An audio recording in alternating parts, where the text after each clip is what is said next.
ഇങ്ങനെ നമ്മൾ ഇസ്ലാമികമായി അള്ളാഹുവിന്റെ നിർദ്ദേശപ്രകാരം ഒരു മനുഷ്യൻ അവന്റെ വ്യക്തി ജീവിതത്തിലും കുടുംബ ജീവിതത്തിലും സമൂഹത്തിലും വിശാലമായ സമൂഹത്തിലും എല്ലാം മനുഷ്യൻ ജീവിക്കുമ്പോൾ ഈ എല്ലാ വിശാലതകളും ഈ എല്ലാ ഇതിന്റെ ഉപഭാഗങ്ങളും ഉൾക്കൊണ്ടുകൊണ്ട് മനുഷ്യൻ ആരാകണം എന്ന് ചിന്തിച്ച് ആ അരുതുകളും ആ അതിരുകളും ആ വിലക്കുകളും ആ വിലങ്ങുകളും ആ നിയമങ്ങളും ആ നിർദ്ദേശങ്ങളും ആ മറകളും ആ മതിലുകളും ആ സ്വാതന്ത്ര്യങ്ങളും അതിനനുസൃതമായ സ്വാതന്ത്ര്യങ്ങളും ഉപയോഗിച്ചുകൊണ്ട് ജീവിക്കുന്ന ഒരു മനുഷ്യൻ ആരാണോ അവനാണ് മാനവികൻ. നിലവിളക്ക് കൊളുത്തിയില്ലെങ്കിൽ മനുഷ്യനല്ല, ഓണത്തിൽ പങ്കെടുത്തില്ലെങ്കിൽ മാനവികനല്ല, ക്രിസ്തുമസിൽ പങ്കെടുത്തില്ലെങ്കിൽ മാനവികനല്ല. ഇതൊക്കെ മനുഷ്യന്റെ ആഘോഷമായി മാറിപ്പോയത്. എന്റെ റിലീജിയസ് ബൗണ്ടറിയെ സൂക്ഷിക്കുക എന്ന് പറയുന്നതും ആ ബൗണ്ടറി സൂക്ഷിക്കുക എന്ന് പറയുന്നത്, ആ അതിരുകളെ മാനിക്കുക എന്ന് പറയുന്നത്, അത് ഹ്യൂമൻ ഹോസ്റ്റിലിറ്റി ആകൂല എന്ന് പറഞ്ഞാൽ മനുഷ്യനോടുള്ള ക്രോധാകൂല. എല്ലാ അസ്തിത്വങ്ങൾക്കും അതിൻ്റെതായ ബൗണ്ടറികളും അതിരുകളും ഉണ്ട്. എല്ലാ അസ്തിത്വങ്ങളും ഒരു അസ്തിത്വം രൂപപ്പെടുന്നത് തന്നെ ബൗണ്ടറിയാലാണ്.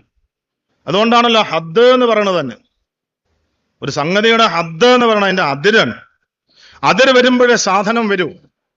മതമായിരുന്നാലും രാഷ്ട്രീയ പാർട്ടി ആയിരുന്നാലും ആണായിരുന്നാലും പെണ്ണായിരുന്നാലും ഇന്ത്യ എന്ന് പറഞ്ഞ അസ്തിത്വമായിരുന്നാലും പാകിസ്ഥാൻ എന്ന് പറഞ്ഞ അസ്തിത്വമായിരുന്നാലും അതിര് വരുമ്പോഴാണ് ഇതുണ്ടാകുക.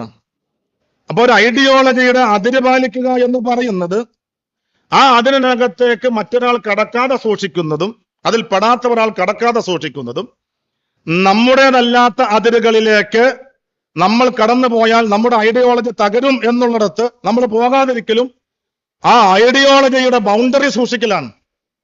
ഇത് മതത്തിന്റെ കാര്യത്തിലാകുമ്പോൾ അമാനവിക ആകെ, രാഷ്ട്രീയക്കാരന്റെ കാര്യത്തിലാകുമ്പോൾ അവിടെ കൈ വെട്ടിയാലും കാല് വെട്ടിയാലും ഒക്കെ മാനവികമാണ്. അവിടെ എത്ര ബോംബിട്ടാലും മാനവികമാണ്. ഡിവൈഎഫ്ഐക്കാരന്റെ കൊടിമരത്തില് യൂത്ത് കോൺഗ്രസ്സുകാരന്റെ കൊടി കയറ്റി കെട്ടിയാൽ നടക്കും. അവൻ പോസ്റ്റർ ഒട്ടിച്ചെടുത്ത് മറ്റൊരു പോസ്റ്റർ ഒട്ടിച്ച് അവിടെ നടക്കുമോ? അവിടെ അവർക്ക് അതിനെ സൂക്ഷിക്കണമല്ലോ.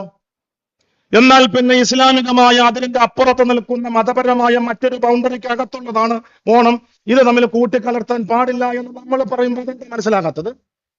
അതിനെന്താണ് അമാനവികം എന്ന് ചിത്രീകരിക്കുന്നത്? നിങ്ങൾക്ക് അത് മനസ്സിലാവുമെങ്കിൽ ഇത് മനസ്സിലാകണ്ടേ?